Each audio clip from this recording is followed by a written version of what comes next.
Learn with حمزہ یعقوب میں خوش آمدید۔ آج ہم ایک بہت ہی دلچسپ کتاب پر بات کرنے والے ہیں، faith, spirituality and character, the straight path to successful life.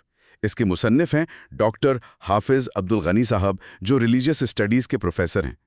جی ہاں، اور یہ کتاب واقعی بہت اہم ہے۔ مطلب یہ اسلام کی تعلیمات کو بنیاد بنا کر اندرونی سکون، حقیقی کامیابی اور اخلاقی بلندی، اس سب کو حاصل کرنے کا ایک راستہ بتاتی ہے۔ اچھا، یہ زندگی کے روحانی، فکری اور جو اخلاقی پہلو ہیں نا، ان سب کو آپس میں جوڑتی ہے۔ یعنی یہ صرف آپ کہہ رہے ہیں کہ تھیوری نہیں ہے، بلکہ ایک عملی قسم کی گائیڈ ہے۔ اچھا، کتاب کا مقصد کیا ہے پھر؟ یہ پڑھنے والوں کی مدد کیسے کرتی ہے؟ بالکل، اس کا بنیادی مقصد یہی ہے کہ قارئین کو ایمان اور اسلامی حکمت کی روشنی میں اپنی زندگی کا اصل مقصد سمجھنے میں مدد دی جائے۔ اور ڈاکٹر غنی کا انداز بہت دلچسپ ہے۔ وہ کلاسیکی اسلامی تعلیمات کو آپ کہہ لیں جدید نفسیاتی بصیرت، یعنی ماڈرن سائیکولوجیکل انسائٹس، ان کے ساتھ ملا کر بات کرتے ہیں۔ یہ تو بڑا منفرد امتزاج ہے۔ جی، اور اس سے وہ یہ واضح کرتے ہیں کہ اسلام صرف چند عبادات کا نام نہیں، بلکہ ایک مکمل ضابطۂ حیات ہے جسے دین کہا جاتا ہے۔ دین یعنی مکمل طرز زندگی۔ بالکل، جو آپ کے ذاتی مقاصد سے لے کر آپ کے اخلاقی رویوں تک اور معاشرتی تعلقات تک ہر چیز میں رہنمائی کرتا ہے۔ اور آپ نے شروع میں کہا کہ یہ عملی بھی ہے، جی تو کتاب کی ساخت کیسی ہے؟ مطلب کن حصوں میں بٹی ہوئی ہے؟ جی، کتاب بنیادی طور پر 4 بڑے حصوں یا ابواب کہہ لیں ان میں بٹی ہے۔ پہلا ہے سیدھا راستہ، جس پر آج ہماری گفتگو زیادہ تر مرکوز رہے گی۔ ٹھیک۔ اس کے بعد پھر ایمان پر بات ہے، پھر روحانیت اور آخر میں کردار۔ یہ چاروں مل کر ایک مکمل تصویر بناتے ہیں۔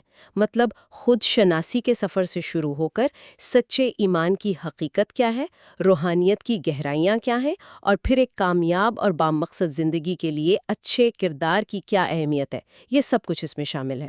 تو اس کا مطلب یہ ہوا کہ یہ ہر اس شخص کے لیے مفید ہو سکتی ہے جو اپنی زندگی میں آپ کہہ لیں وضاحت، گہرائی یا ایک سمت تلاش کر رہا ہے، چاہے وہ طالب علم ہو یا کوئی استاد یا کوئی پروفیشنل۔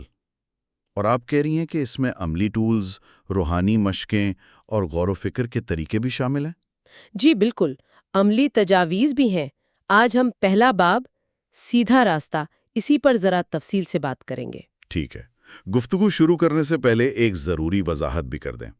ہم یہ گفتگو مصنف ڈاکٹر حافظ عبد الغنی صاحب ان کی اجازت سے کر رہے ہیں۔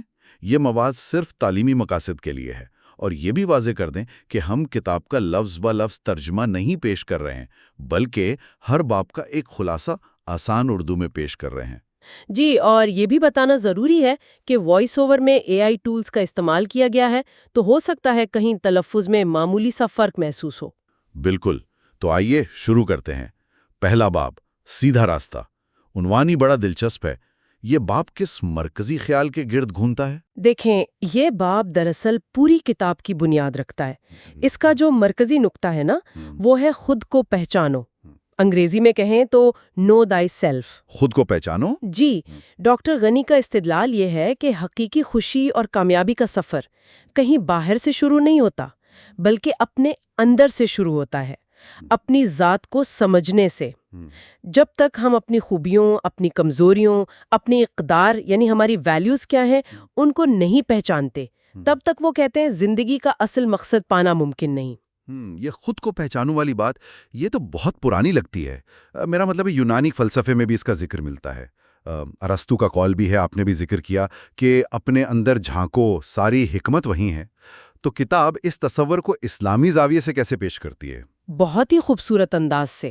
کتاب اسے صرف ایک فلسفیانہ نقطہ نہیں رہنے دیتی، بلکہ اسے ہماری عملی زندگی سے جوڑتی ہے۔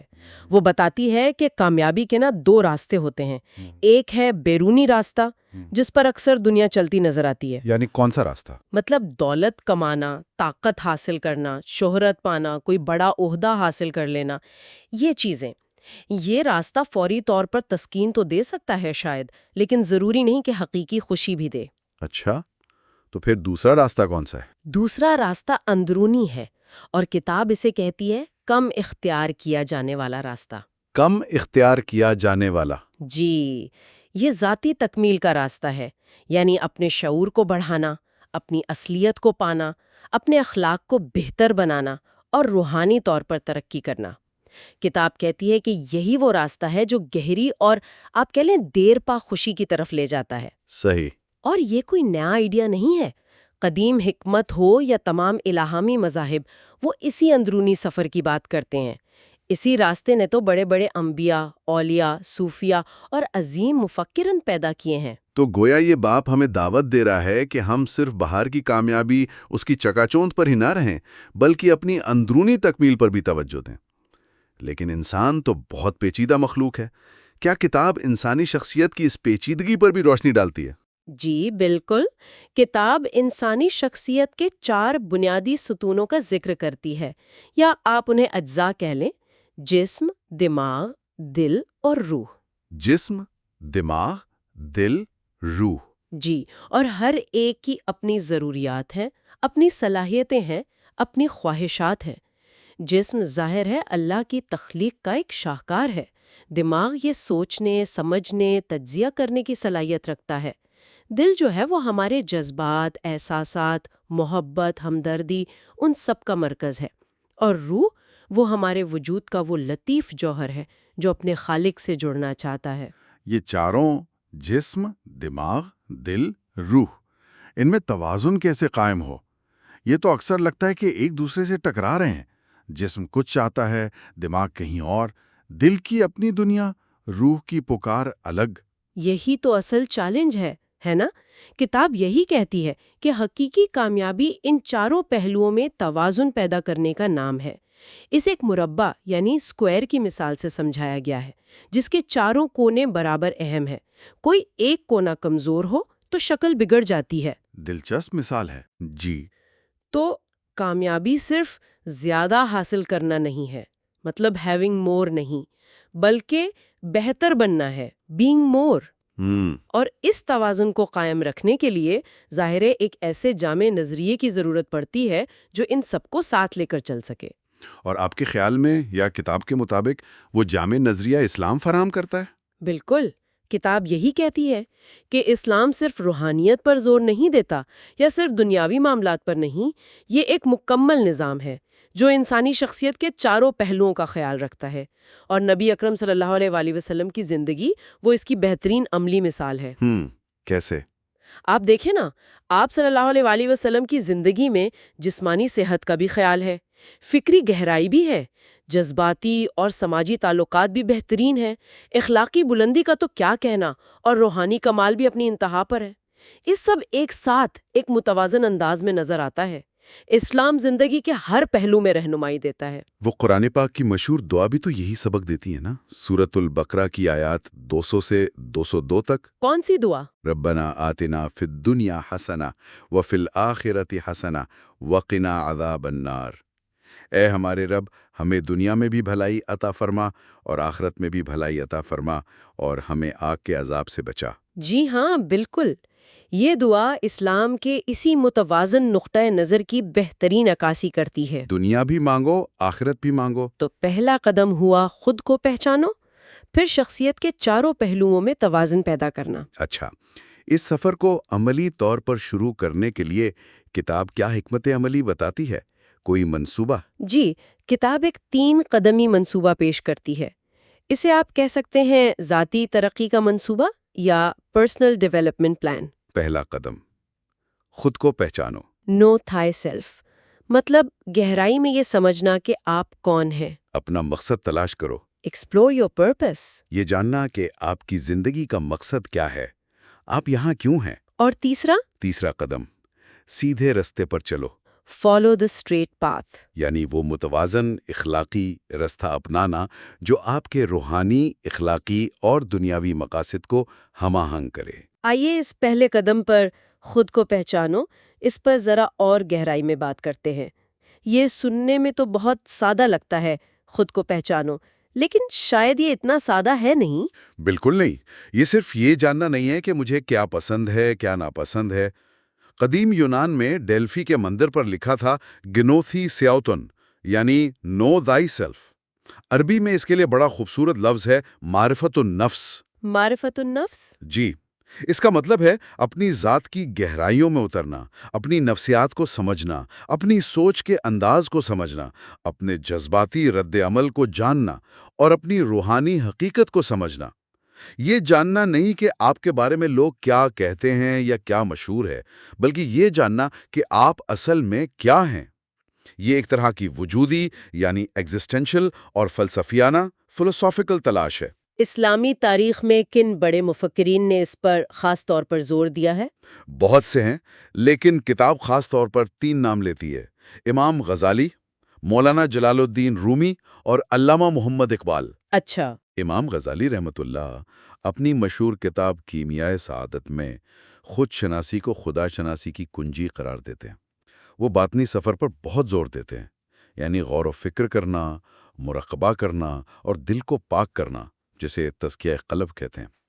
ان کے نزدیک دل صرف گوشت کا ایک ٹکڑا نہیں، بلکہ ایک روحانی حقیقت ہے، ایک لطیفہ حبانی ہے جو علم اور معرفت کا مرکز بن سکتا ہے۔ اور مولانا رومی، ان کی شاعری تو جیسے ہے ہی خود کی تلاش کے بارے میں۔ جی ہاں، بالکل۔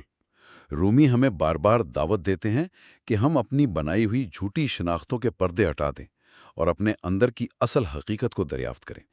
ان کا وہ مشہور قول ہے نا، کائنات تمہارے باہر نہیں، اپنے اندر دیکھو، جو کچھ تم چاہتے ہو وہ تم پہلے سے ہو۔ واہ! وہ یہ بھی کہتے ہیں، دوسروں کی کہانیوں پر مطمئن نہ ہو، اپنی داستان خود بناؤ۔ یہ سب دراصل خود شناسی کی طرف ہی اشارے ہیں۔ اور علامہ اقبال کا تصور خودی، وہ اس معرفت نفس سے کیسے جڑتا ہے؟ جب انسان اپنے خودی کو پہچان لیتا ہے تو وہ اپنی اصلیت سے جڑ جاتا ہے، وہ بااختیار بنتا ہے، وہ خوف اور غلامی کی زنجیروں سے آزاد ہو جاتا ہے۔ وہ کہتے ہیں نا، خودی کیا ہے راز درون حیات، خودی کیا ہے بیداری کائنات۔ جی، بہت خوب۔ اقبال ایک اور خوبصورت مثال دیتے ہیں، بیج اور خوشبو کی۔ جیسے بیج میں خوشبو چھپی ہوتی ہے اور مناسب ماحول ملنے پر وہ ظاہر ہوتی ہے، پھول بن کر مہکتی ہے، اسی طرح انسان کے اندر خودی کی صلاحیت موجود ہے، جسے پہچان کر محنت کر کے نشوونما دینی پڑتی ہے۔ تو گویا خود کو نہ پہچاننا یہ ایک بہت بڑا نقصان، ایک محرومی ہے۔ کتاب کے مطابق یہ آج کل کے دور کے بہت سے مسائل کی جڑ بھی ہے۔ قرآن مجید میں بھی تو ذکر ہے اس امانت کا جسے انسان نے اٹھا لیا، سورۃ الاحزاب آیت 72۔ مگر اکثر انسان اس امانت کی اپنی قدر و قیمت نہیں پہچانتا۔ صحیح۔ اقبال بھی یہی کہتے ہیں کہ اللہ نے انسان کو بے پناہ صلاحیت، پوٹینشل دیا ہے، مگر وہ اسے استعمال نہیں کرتا، اور شیطان کی کوشش کیا ہوتی ہے؟ یہی کہ انسان کو احساس کمتری میں مبتلا رکھے، اسے بار بار یاد دلائے کہ تم تو مٹی سے بنے ہو، کمزور ہو، تاکہ وہ اپنی اس روح کو بھول جائے جو اللہ نے اس میں پھونکی ہے، جیسا کہ سورۃ الصاد آیات 71-72 میں ذکر ہے۔ اقبال پھر یاد دلاتے ہیں، ترا جوہر ہے نوری، پاک ہے تو، فروغ دیدائے آفتاب ہے تو۔ واہ! اور قرآن تو بار بار ہمیں کائنات میں اور خود اپنے وجود میں غور و فکر کی دعوت دیتا ہے۔ بالکل، قرآن آفاق یعنی کائنات اور انفس یعنی اپنے نفس، اپنی ذات، دونوں میں اللہ کی نشانیوں پر غور کرنے کو کہتا ہے۔ آپ دیکھیں سورہ فصلت آیت 53 یا سورہ زاریات آیات 20-21، یہ گویا ہمیں بیرونی دنیا پر بھی توجہ دینے کو کہتا ہے جسے ہم کانشیسنس کہہ سکتے ہیں، اور اندرونی دنیا پر بھی جسے سیلف اویئرنیس کہتے ہیں۔ یہ بڑا دلچسپ نقطہ ہے، کانشیسنس اور سیلف اویئرنیس کا فرق۔ جی، کانشیسنس میں ہماری توجہ باہر کی چیزوں پر ہوتی ہے، جبکہ سیلف اویئرنیس میں توجہ اپنے اندر کی طرف مڑ جاتی ہے، جہاں جاننے والا اور جانا جانے والا ایک ہی ذات بن جاتی ہے۔ یہ گہری بات ہے۔ اور قرآن میں یہ بھی تو ہے نا کہ اللہ کو بھول جانا دراصل خود کو بھول جانا ہے۔ جی، سورۃ الحشر کی آیت 19 میں یہی تنبیہ ہے کہ ان لوگوں کی طرح نہ ہو جاؤ جو اللہ کو بھول گئے تو اللہ نے انہیں خود ان کی اپنی جانوں سے غافل کر دیا۔ اس سے یہ نقطہ صاف نکلتا ہے کہ خدا کی معرفت کا راستہ وہ اپنی معرفت سے ہو کر گزرتا ہے۔ وہ جو حضرت علی رضی اللہ تعالیٰ عنہ سے منسوب مشہور قول ہے، من عرف نفسہ فقد عرف ربہ، جس نے اپنے نفس کو پہچانا اس نے اپنے رب کو پہچانا۔ سبحان اللہ۔ رومی اور اقبال بھی تو یہی کہہ رہے ہیں کہ خدا کہیں باہر نہیں ڈھونڈنا، وہ تمہارے اندر ہی ہے۔ اقبال کا شعر پھر یاد آتا ہے، خودی میں گم ہے خدائی، تلاش کر غافل، یہی ہے تیرے لیے اب صلاح کار کی راہ۔ یہ تو ہوئی اس کی روحانی اور فلسفیانہ اہمیت۔ کیا خودشناسی کے کچھ عملی دنیاوی فائدے بھی ہیں جو ہماری روزمرہ زندگی میں نظر آئیں؟ یقیناً ہے، بہت سارے ہیں۔ جب آپ خود کو بہتر طور پر سمجھنے لگتے ہیں تو آپ کا رویہ زیادہ پازیٹیو ہو جاتا ہے۔ آپ زیادہ اصلی، اوتھینٹک بنتے ہیں، یعنی وہ بنتے ہیں جو آپ واقعی ہیں، دکھاوا کم ہو جاتا ہے۔ آپ کی جذباتی ذہانت، جسے ایموشنل انٹیلیجنس کہتے ہیں، وہ بڑھتی ہے، یعنی آپ اپنے اور دوسروں کے جذبات کو بہتر طور پر سمجھنے اور سنبھالنے کے قابل ہو جاتے ہیں۔ یہ ذاتی ترقی، پرسنل گروتھ، اس کی بنیاد ہے۔ اور تعلقات میں یا کام کاج کی جگہ پر اس کا کوئی اثر ہوتا ہے؟ بالکل ہوتا ہے۔ خود آگاہی سے آپ تنازعات یعنی کانفلکٹس کو بہتر طریقے سے حل کر پاتے ہیں۔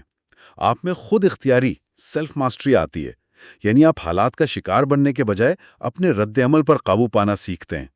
اسے نفسیات کی زبان میں اندرونی اختیار کا مرکز یا انٹرنل لوکس آف کنٹرول کہتے ہیں، یعنی آپ محسوس کرتے ہیں کہ آپ اپنی زندگی کے ڈرائیونگ سیٹ پر ہیں۔ اچھا۔ پیشہ ورانہ زندگی یعنی پروفیشنل سکسیس، اس میں بھی یہ بہت اہم ہے، کیونکہ جب آپ اپنی صلاحیتوں کو بہتر جانتے ہیں تو آپ انہیں صحیح جگہ استعمال کرتے ہیں، اور یہ اچھی قیادت یعنی لیڈرشپ ایفیکٹونیس اس کی بھی بنیاد ہے، کیونکہ جو لیڈر خود کو نہیں سمجھتا وہ دوسروں کی رہنمائی کیسے کرے گا؟ یہ بات تو بہت اہم ہے۔ جی، خود آگاہ لوگ اپنی اقدار کو سمجھتے ہیں، اپنے شوق، اپنی خواہشات کو جانتے ہیں۔ انہیں پتہ ہوتا ہے کہ ان کے لیے کیسا ماحول مناسب ہے، ان کے رویوں کے پیٹرن کیا ہیں، وہ مختلف حالات میں کیسا رد عمل دیتے ہیں، اور ان کے رویے کا دوسروں پر کیا اثر ہوتا ہے۔ یہ سب جاننا بہت ضروری ہے۔ تو پھر سوال یہ پیدا ہوتا ہے کہ یہ خود آگاہی حاصل کیسے کی جائے؟ کیا کتاب اس کے لیے کچھ عملی طریقے بھی بتاتی ہے، کچھ ٹولز؟ جی ہاں، کتاب کچھ اوزار یعنی ٹولز اور طریقے تجویز کرتی ہے۔ مثال کے طور پر شخصیت کے جائزے ہوتے ہیں، پرسنالٹی اسیسمنٹ ٹیسٹس، جیسے MBTI ہے، اسٹرینتھس فائنڈر ہے، اور بھی کئی ہیں۔ ہاں، سنے ہیں ان کے نام۔ یہ آپ کی فطری صلاحیتوں اور ترجیحات کو سمجھنے میں کچھ مدد دے سکتے ہیں۔ ایک اور ٹول کا ذکر ہے جوہاری ونڈو۔ جوہاری ونڈو جوہاری ونڈو یہ کیا ہے؟ یہ ایک ماڈل ہے جو یہ سمجھنے میں مدد دیتا ہے کہ آپ خود کو کیسے دیکھتے ہیں اور دوسرے آپ کو کیسے دیکھتے ہیں۔ اس سے آپ کے بلائنڈ سپاٹس یعنی وہ پہلو جو آپ کو نظر نہیں آتے مگر دوسروں کو نظر آتے ہیں، وہ جاننے میں مدد ملتی ہے۔ اچھا، یہ تو دلچسپ ہے۔ اور ذاتی سطح پر خود سے کرنے والے کام کون سے ہیں؟ ایک بہت مؤثر طریقہ ہے غور و فکر پر مبنی جرنلنگ، یعنی سیلف ریفلیکٹیو جرنلنگ۔ مطلب ڈائری لکھنا؟ ہاں، لیکن صرف دن بھر کے واقعات نہیں لکھنا، بلکہ اپنی سوچوں، اپنے احساسات، اپنے تجربات کو لکھنا اور پھر ان پر غور کرنا کہ میں نے ایسا کیوں محسوس کیا، ویسا کیوں سوچا۔ اس کے علاوہ قابل اعتماد دوستوں یا اساتذہ یا مینٹور سے تعمیری رائے یعنی کنسٹرکٹیو فیڈ بیک لینا بھی بہت مددگار ثابت ہو سکتا ہے۔ فیڈ بیک لینا تو مشکل کام ہو سکتا ہے۔ ہاں، لیکن بہت ضروری ہے۔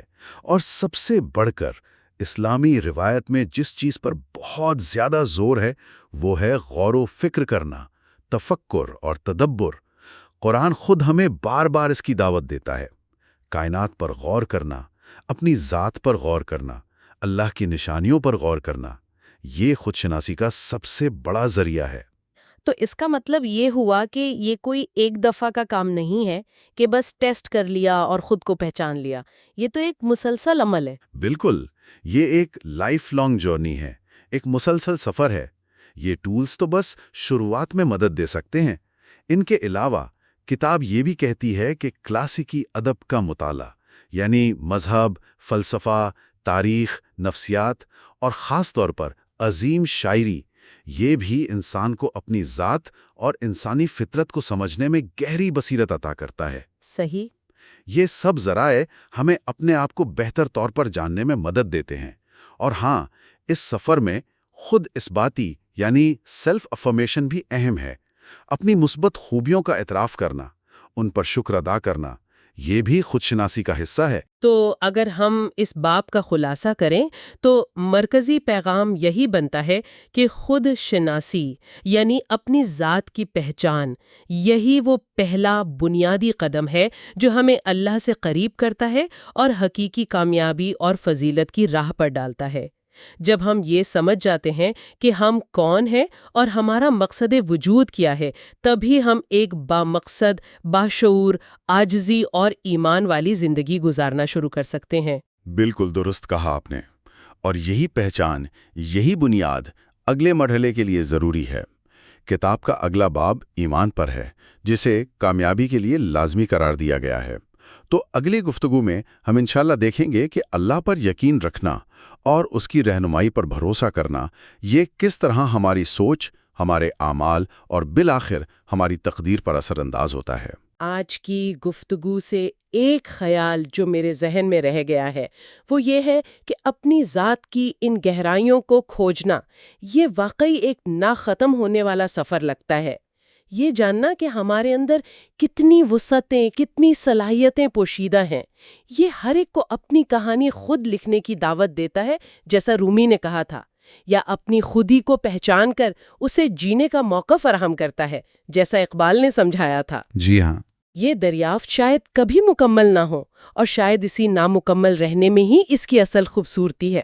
آج ہم ڈاکٹر حافظ عبدالغنی کی کتاب کے ایک بہت ہی اہم باب کا گہرا جائزہ لے رہے ہیں۔ یہ باب نمبر 2 ہے، ایمان، کامیابی کی لازمی بنیاد۔ جی، اور یہ باب سمجھیں کہ پوری کتاب کی جان ہے۔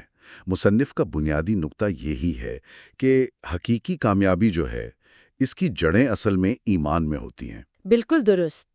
اور یہاں یہ سمجھنا اہم ہے، جیسا کہ مصنف بتاتے ہیں، کہ ایمان صرف آپ کہیں کہ خدا کو مان لینا نہیں ہے، بلکہ اس میں ایک گہرا بھروسہ ہے، پختہ یقین اور اللہ کی ہدایت کے سامنے پوری طرح سر جھکا دینے کا جذبہ ہے۔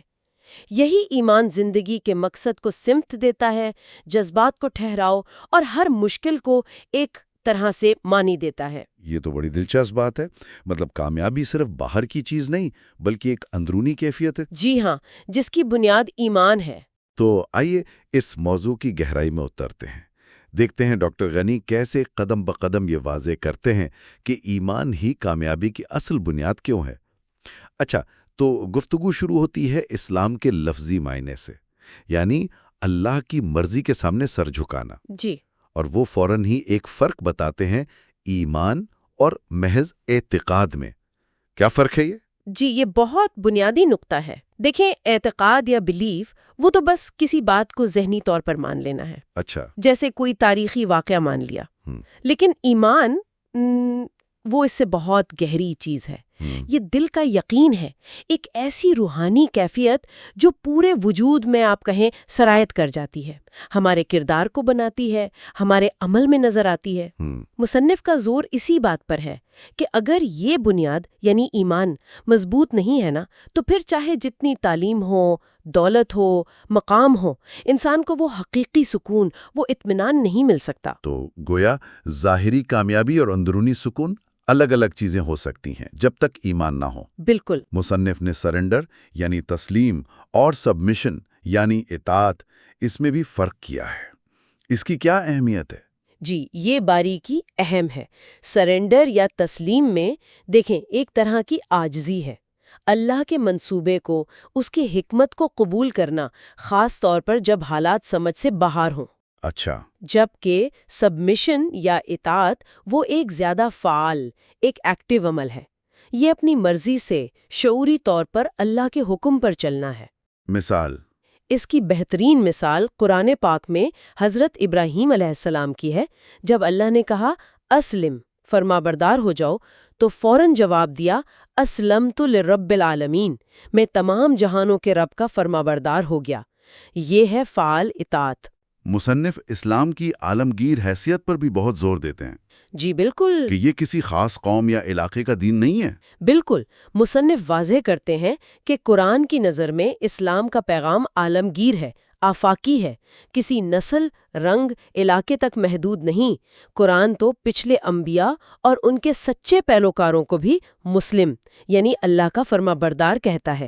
اچھا، کیونکہ وہ سب بنیادی طور پر ایک ہی پیغام لائے تھے، توحید، سچائی، مساوات، ہمدردی۔ مصنف آیات کا حوالہ دیتے ہیں، جیسے سورۃ آل عمران کی آیت 19، بے شک اللہ کے نزدیک دین صرف اسلام ہی ہے۔ اور اسی صورت کی آیت 85، جو اسلام کے علاوہ کوئی اور دین چاہے گا وہ قبول نہیں کیا جائے گا۔ اور پھر سورۃ المائدہ کی آیت 3 میں دین کے مکمل ہونے کا اعلان، اس سے اسلام کی افاقیت واضح ہوتی ہے۔ تو اسلام صرف مذہب نہیں، ایک مکمل طرز زندگی ہے جو عالمگیر اصولوں پر ہے۔ اچھا، اب واپس آتے ہیں ایمان اور کامیابی کے تعلق پر۔ مصنف کہتے ہیں ایمان ساکن نہیں، متحرک ہے، ایک انجن کی طرح جی، ایک قوت ہے۔ جو کامیابی کی طرف دھکیلتا ہے۔ کیا قرآن میں بھی اس تعلق کا ذکر ملتا ہے؟ یقیناً، مصنف کئی آیات بتاتے ہیں جہاں ایمان اور کامیابی کا براہ راست تعلق ہے۔ مثال کے طور پر سورہ یونس آیات 62 سے 64، اللہ اپنے اولیاء، اپنے دوستوں کا ذکر کرتا ہے۔ جی، وہ جو ایمان لائے اور تقوی اختیار کرتے رہے، ان کے لیے دنیا اور آخرت دونوں میں خوشخبری ہے۔ تو کامیابی کیا ہوئی؟ خوف اور غم سے نجات اور خوشخبری۔ بنیاد ایمان اور تقوی۔ لیکن یہ راستہ آسان نہیں لگتا۔ کیا مصنف اس پر بھی کچھ کہتے ہیں؟ جی بالکل، یہ نقطہ بہت اہم ہے۔ مصنف صاف کہتے ہیں کہ ایمان لانے کا مطلب یہ نہیں کہ زندگی آسان ہو جائے گی، بلکہ ایمان کے ساتھ عمل، صبر اور استقامت یعنی ثابت قدمی لازمی ہے۔ قرآن خود یہ بتاتا ہے۔ سورۃ البقرہ آیت 214 یاد ہے؟ جی، جس میں پوچھا گیا ہے کہ کیا تم جنت میں چلے جاؤ گے بغیر آزمائش کے؟ بالکل، حالانکہ ابھی تم پر وہ حالات نہیں آئے جو تم سے پہلے لوگوں پر آئے تھے۔ انہیں تنگدستی اور تکلیف پہنچی اور وہ اس قدر ہلائے گئے کہ رسول اور ایمان والے پکار اٹھے کہ اللہ کی مدد کب آئے گی؟ اور پھر تسلی ہے۔ ہاں، سن لو، بے شک اللہ کی مدد قریب ہے۔ یہ آیت بتاتی ہے کہ ایمان والوں کو سخت آزمائشوں سے گزرنا پڑتا ہے۔ مصنف مثالیں دیتے ہیں، مکہ میں ابتدائی مسلمانوں کی مشکلات، کربلا میں امام حسین اور ان کے ساتھیوں کی ثابت قدمی، یہ سب ایمان کی عملی شکلیں ہیں۔ واہ، یعنی ایمان اصل میں مشکلات میں سہارا بنتا ہے۔ سورۃ العصر کا بھی حوالہ ہے جو کامیابی کے 4 اصول بتاتی ہے۔ جی ہاں، سورۃ العصر، چھوٹی سی سورت لیکن کتنی جامع۔ امام شافعی کا قول ہے نا کہ لوگ صرف اسی پر غور کر لیں تو ہدایت کے لیے کافی ہے۔ جی، زمانے کی قسم کھا کے کہا گیا کہ ہر انسان خسارے میں ہے سوائے ان کے جن میں 4 باتیں ہوں: 1 ایمان لائے، 2 نیک عمل کیے، 3 ایک دوسرے کو حق کی نصیحت کی، اور 4 ایک دوسرے کو صبر کی تلقین کی۔ تو کامیابی کے لیے یہ 4 ستون ضروری ہیں: ایمان، عمل، حق کی دعوت اور صبر۔ مصنف نے علامہ اقبال کا بھی ذکر کیا ہے کہ ایمان کس طرح خودی یعنی اندرونی شخصیت کو مضبوط کرتا ہے۔ بالکل، ڈاکٹر غنی اقبال کے فلسفہ خودی کا حوالہ دیتے ہیں۔ وہ بتاتے ہیں کہ ایمان انسان کی اندرونی ذات کو وہ طاقت دیتا ہے جس سے وہ دنیا کا مقابلہ کر سکے۔ ایمان کو یقین کہتے ہیں۔ یقین محکم۔ جی، اور اسے حضرت ابراہیم کے آگ میں کودنے سے تشبیہ دیتے ہیں۔ اقبال کے نزدیک یقین ہی انسان کو اللہ میں مست اور اپنی ذات میں خود مختار بناتا ہے۔ ان کا شعر ہے نا، یقین مثل خلیل آتش نشیں، یقین اللہ مستی خود گزینی۔ سن اے تہذیب حاضر کے گرفتار، غلامی سے بدتر ہے بے یقینی۔ بالکل، یہ یقین ہی دراصل وہ ایمان ہے جو کامیابی کی بنیاد ہے۔ تو ایمان صرف تصور نہیں، ایک طاقت ہے۔ اچھا، ایک اور دلچسپ بات، ایمان جامد نہیں، گھٹتا بڑھتا بھی ہے۔ اس کی کیا وضاحت ہے؟ یہ بہت اہم نکتہ ہے۔ اسلام میں ایمان کو ایک زندہ، ایک متحرک چیز سمجھا جاتا ہے۔ قرآن میں کئی جگہ ذکر ہے کہ ایمان بڑھتا ہے۔ سورۃ التوبہ آیت 124 میں ہے نا کہ جب کوئی سورت اترتی ہے تو مومنوں کا ایمان اور بڑھ جاتا ہے اور وہ خوش ہوتے ہیں۔ اچھا، اس سے پتہ چلتا ہے کہ ایمان علم سے، عمل سے، اللہ سے تعلق سے یہ بڑھتا ہے، گہرا ہوتا ہے، اور یہی ایمان دل میں سکون لاتا ہے۔ تو یہ ایک سفر ہے۔ مصنف نے اسلام، ایمان اور احسان کے درجات کا بھی ذکر کیا ہے۔ حدیث جبریل والی بات۔ جی، حدیث جبریل اس سفر کو بہت خوبصورتی سے بتاتی ہے۔ جب حضرت جبریل انسانی شکل میں آئے اور سوال پوچھے، جی، تو آپ صلی اللہ علیہ وسلم نے فرمایا، اسلام ظاہری اعمال ہیں، گواہی، نماز، زکوٰۃ، روزہ، حج۔ ایمان باطنی تصدیق ہے، اللہ، فرشتوں، کتابوں، رسولوں، آخرت، تقدیر پر یقین۔ اور احسان وہ اعلیٰ ترین روحانی کیفیت ہے، اللہ کی عبادت ایسے کرو گویا اسے دیکھ رہے ہو، یا کم از کم یہ کہ وہ تمہیں دیکھ رہا ہے۔ سبحان اللہ۔ مصنف کے مطابق یہ درجات ایمان کے ارتقاء کو ظاہر کرتے ہیں، ظاہری اطاعت سے قلبی یقین، پھر روحانی کمال تک۔ تو ایمان صرف زبان سے نہیں، یہ دل، دماغ اور عمل سب کا مجموعہ ہے۔ یہ تو بڑی جامع تصویر ہے۔ مصنف نے ایمان کے کام کرنے کے انداز میں لاشعور، سب کانشیس مائنڈ اور لا آف اٹریکشن کا بھی ذکر کیا ہے۔ یہ کیا تعلق ہے؟ کو بیدار کرتا ہے اور پھر جسم کو عمل پر اکساتا ہے۔ اسی ضمن میں وہ کشش کے قانون، لا آف اٹریکشن کا ذکر کرتی ہیں۔ خلاصہ یہ کہ ہماری گہری سوچیں اور یقین ہماری حقیقت بناتے ہیں۔ اس کی تائید حدیث قدسی سے بھی ہوتی ہے، میں اپنے بندے کے گمان کے ساتھ ہوتا ہوں۔ اچھا۔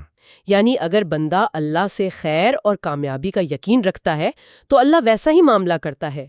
مثبت اور پختہ یقین جو ایمان کا حصہ ہے وہ کامیابی کو کھینچتا ہے۔ رومی نے کہا تھا نا، جس چیز کو تم شدت سے ڈھونڈتے ہو وہ بھی تمہیں ڈھونڈ رہی ہوتی ہے۔ یہ واقعی گہری بات ہے۔ ہمارا یقین حقیقت پر اثر انداز ہو سکتا ہے۔ اچھا، اب آتے ہیں باب کے اگلے حصے پر، ارکان ایمان۔ سب سے پہلے اللہ پر ایمان۔ مصنف اسے زندگی کی بنیاد کہتے ہیں۔ جی ہاں، اللہ پر ایمان تو جڑ ہے، مرکز ہے، وہ ستون جس پر پوری عمارت کھڑی ہے۔ مصنف اس ایمان کی عقلی اور فطری بنیادیں بھی بتاتے ہیں، یہ دکھانے کے لیے کہ یہ صرف سنی سنائی بات نہیں، عقل اور فطرت بھی گواہی دیتی ہے۔ ان میں سے کچھ اہم دلائل آسان لفظوں میں۔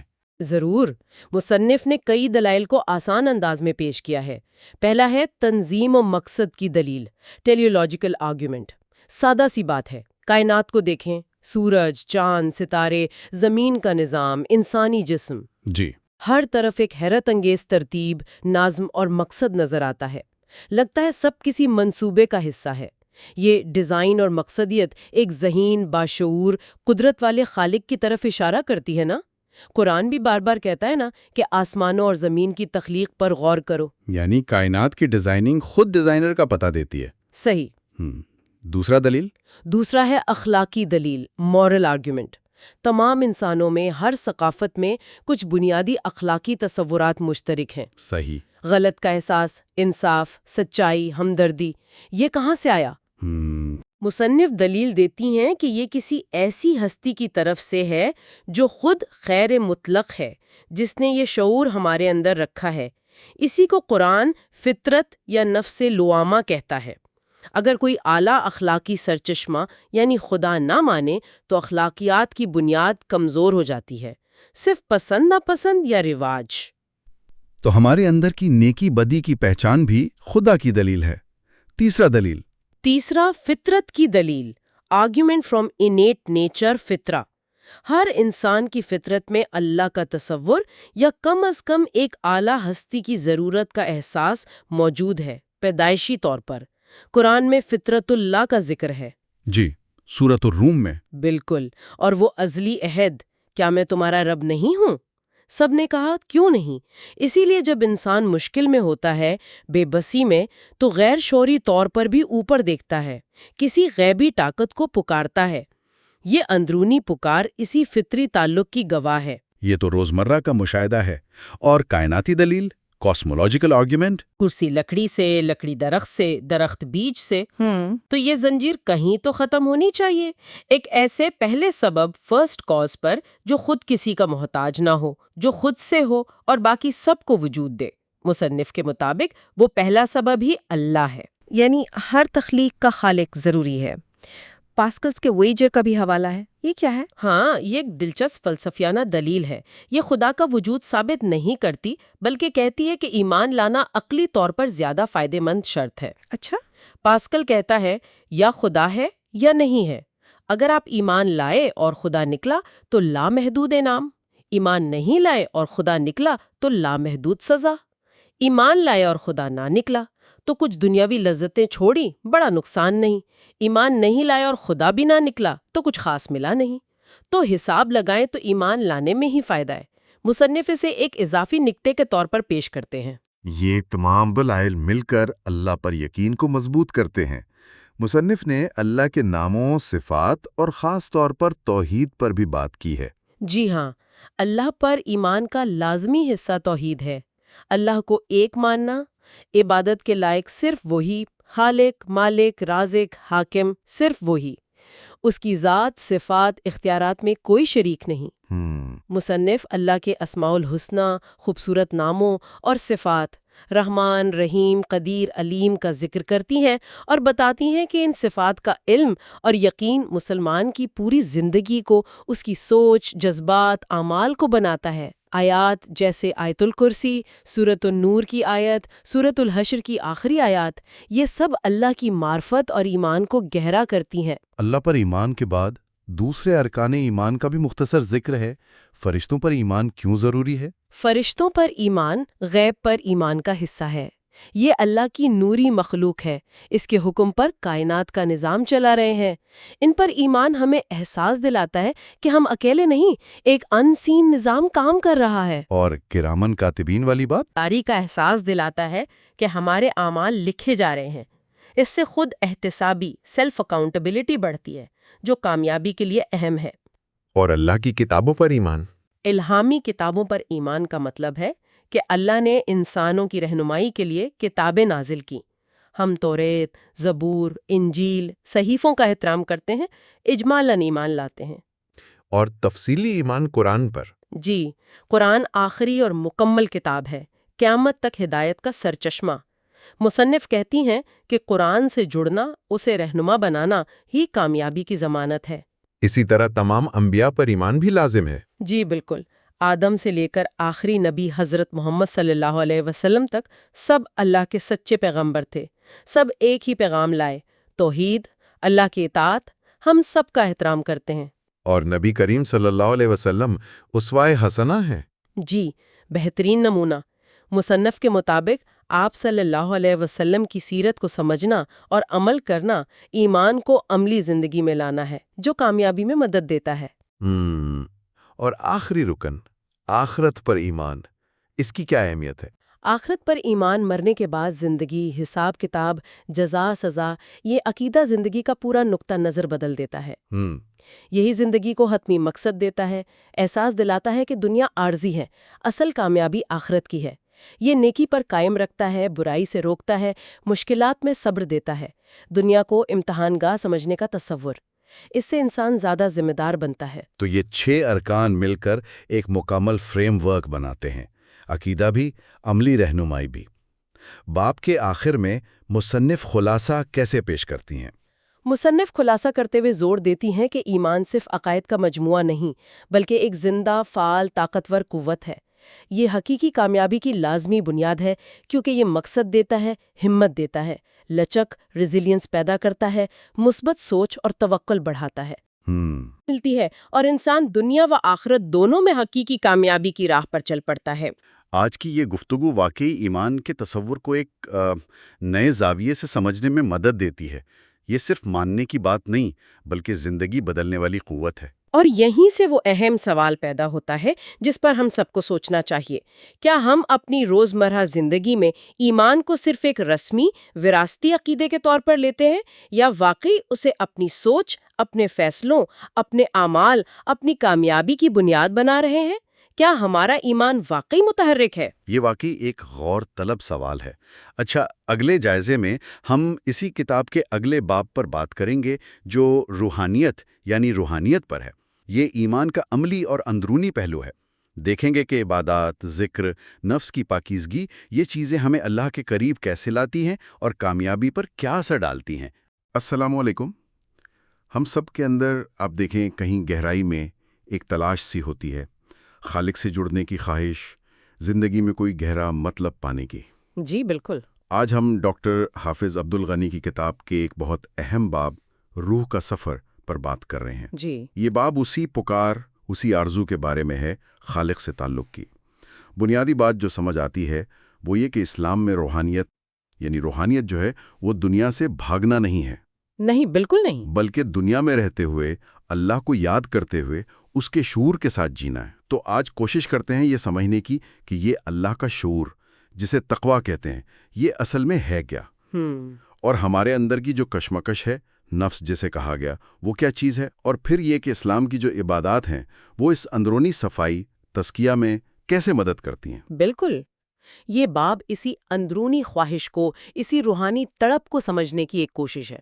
دیکھیں، ایمان تو ایک بنیاد ہے نا، جی، لیکن یہ روحانیت اس ایمان کا عملی پہلو ہے، اس کا اظہار ہے، اور یہ کوئی بس وقتی جذبہ نہیں ہوتا۔ اچھا، یہ ایک رویہ ہے جو ہماری عاجزی میں، اللہ کو ہر وقت یاد رکھنے میں، اور اپنے اخلاق کو بہتر بنانے کی جو مسلسل کوشش ہے نا، اس میں نظر آتا ہے۔ یہ ایک زندہ چیز ہے۔ ٹھیک ہے، تو آئیے پھر اسی مرکزی خیال تقوی سے بات شروع کرتے ہیں۔ یہ لفظ تو بہت سنتے ہیں ہم، لیکن اس کا اصل مطلب کیا ہے؟ مصنف کیسے سمجھاتے ہیں اسے؟ جی، تقوی کا ترجمہ اکثر لوگ خدا کا خوف کر دیتے ہیں، لیکن یہ صرف ڈر نہیں ہے۔ اچھا، باپ کے مطابق یہ اللہ کا ایک گہرا شعور ہے، یعنی ہر لمحہ یہ احساس کہ وہ ہمیں دیکھ رہا ہے۔ یہ ایک ایسی کیفیت ہے جو آپ کہہ لیں ہمارے دل کو پاک رکھتی ہے اور ہمارے کاموں میں خلوص پیدا کرتی ہے۔ مصنف نے اسے ایک ڈھال کہا ہے۔ ڈھال؟ جی، ایک شیلڈ جو ہمیں برائیوں سے، منفی چیزوں سے بچاتی ہے۔ تو یہ صرف ایک احساس نہیں، بلکہ اپنی نیت، اپنی سوچ، اپنے عمل، ان سب پر نظر رکھنے کا نام ہے۔ آپ سمجھ رہے ہیں کہ یہ روحانیت کا دل ہے، اس کے بغیر سب کھوکھلا ہے۔ اور اس ڈھال کی، اس تقوی کی اہمیت کیا ہے؟ مطلب یہ صرف ایک اچھی سوچ ہے یا اس کے کچھ ٹھوس فائدے بھی ہیں؟ نہیں، اس کی اہمیت بہت زیادہ ہے۔ مصنف بہت واضح کرتے ہیں کہ تقوی صرف اندر کی بات نہیں، یہ دنیا اور آخرت دونوں میں کامیابی کی کنجی ہے۔ اچھا، قرآن کریم کے حوالے سے بتاتے ہیں کہ جو اللہ کا یہ شعور رکھتا ہے، تقوی اختیار کرتا ہے، اللہ اس کے لیے مشکلوں سے نکلنے کے راستے بنا دیتا ہے۔ سبحان اللہ۔ اسے وہاں سے رزق دیتا ہے جہاں سے وہ سوچ بھی نہیں سکتا۔ یہ اللہ سے ہدایت پانے، بخشش اور برکت حاصل کرنے کا ذریعہ ہے۔ اور یہ بھی کہ اللہ کے نزدیک عزت کا معیار نہ نسل ہے، نہ رنگ، نہ دولت، بلکہ تقوی ہے۔ جی، بلکہ تقوی ہے۔ تو یہ صرف ایک کیفیت نہیں رہ جاتی، پھر یہ اچھے کاموں کے لیے ایک مسلسل کوشش، ایک عزم بن جاتی ہے۔ یہ روزمرہ زندگی میں کیسے نظر آتا ہے؟ کیا یہ صرف نماز روزے تک ہے یا ہمارے عام کام کاج میں بھی؟ اور کیا یہ ہر وقت ایک جد و جہد کی طرح ہے؟ یہ پوری زندگی پر چھایا ہوا ہے، یہ صرف مسجد تک نہیں ہے۔ مصنف کہتے ہیں کہ ہمارے رشتے، ہمارا کاروبار، ہماری عام بات چیت، ان سب میں ایمانداری، دیانت، انصاف، یہ سب تقوی کی بنیاد پر ہونا چاہیے۔ یہ ہمیں سکھاتا ہے کہ اللہ کے دیے ہوئے وسائل کو ذمہ داری سے استعمال کریں، اور ہاں، یہ آسان نہیں ہوتا۔ جی، اس کے لیے کوشش کرنی پڑتی ہے۔ قرآن بھی کہتا ہے نا کہ ظاہری اور چھپے ہوئے دونوں گناہوں سے بچو۔ تو یہ واقعی ایسا ہی ہے جیسے پانی کے تیز بہاؤ کے خلاف تیرنا۔ آپ کو مسلسل منفی سوچوں، خواہشات، معاشرتی دباؤ، ان سب کا مقابلہ کرنا پڑتا ہے۔ یہاں بات واقعی دلچسپ ہو جاتی ہے، خاص طور پر یہ جو اندرونی کشمکش کی بات ہوئی۔ باب میں نفس کا ذکر بہت تفصیل سے ہے۔ یہ نفس کیا بلا ہے؟ نفس کا سادہ مطلب تو ہے ذات یا انسان کی اپنی شخصیت، سیلف کہہ لیں یا سائیکی۔ ٹھیک ہے، مصنف بتاتے ہیں کہ اس کی فطرت دوہری ہے۔ قرآن کی روشنی میں یہ بات واضح ہے کہ اللہ نے نفس کو بنایا اور پھر اسے اچھائی اور برائی دونوں کا شعور دیا، دونوں طرف جھکاؤ دیا۔ اچھا، یعنی دونوں رجحانات ہیں؟ جی، ہمارے اندر خیر کی طرف بھی کھنچاؤ ہے اور شر کی طرف بھی۔ اسی لیے تو ہمارے اندر ایک مسلسل کشمکش چلتی رہتی ہے۔ مصنف نے اس اندرونی سفر کو سمجھانے کے لیے نفس کی 3 حالتیں یا آپ کہہ لیں 3 درجے بتائے ہیں۔ 3 حالتیں، یہ کون سے ہیں اور ان میں کیا فرق ہے؟ پہلی ہے نفس امارہ، یعنی حکم دینے والا نفس۔ یہ نفس کا وہ حصہ ہے جو ہمیں برائی کی طرف، فوری لذت، بنیادی خواہشات کی طرف دھکیلتا ہے۔ اچھا، قرآن میں حضرت یوسف علیہ السلام کے قصے میں اس کا ذکر ہے۔ یہ ہماری وہ فطرت ہے جو بس اپنی مرضی پوری کرنا چاہتی ہے، بنا سوچے سمجھے۔ اگر اسے کھلا چھوڑ دیں تو یہ دل پر سمجھیں زنگ لگا دیتی ہے یا پردہ ڈال دیتی ہے۔ قرآن میں بھی اشارہ ہے۔ اسے قابو میں لانا بہت بڑی جدوجہد ہے۔ اسی کو جہاد اکبر یعنی سب سے بڑا جہاد کہا گیا ہے۔ اچھا، تو یہ نفس کا سب سے نچلا درجہ ہوا۔ اس کے بعد آتا ہے نفس لوامہ، یعنی ملامت کرنے والا نفس۔ یہ ہمارا ضمیر ہے، ہماری کانشنس کہہ لیں۔ ضمیر؟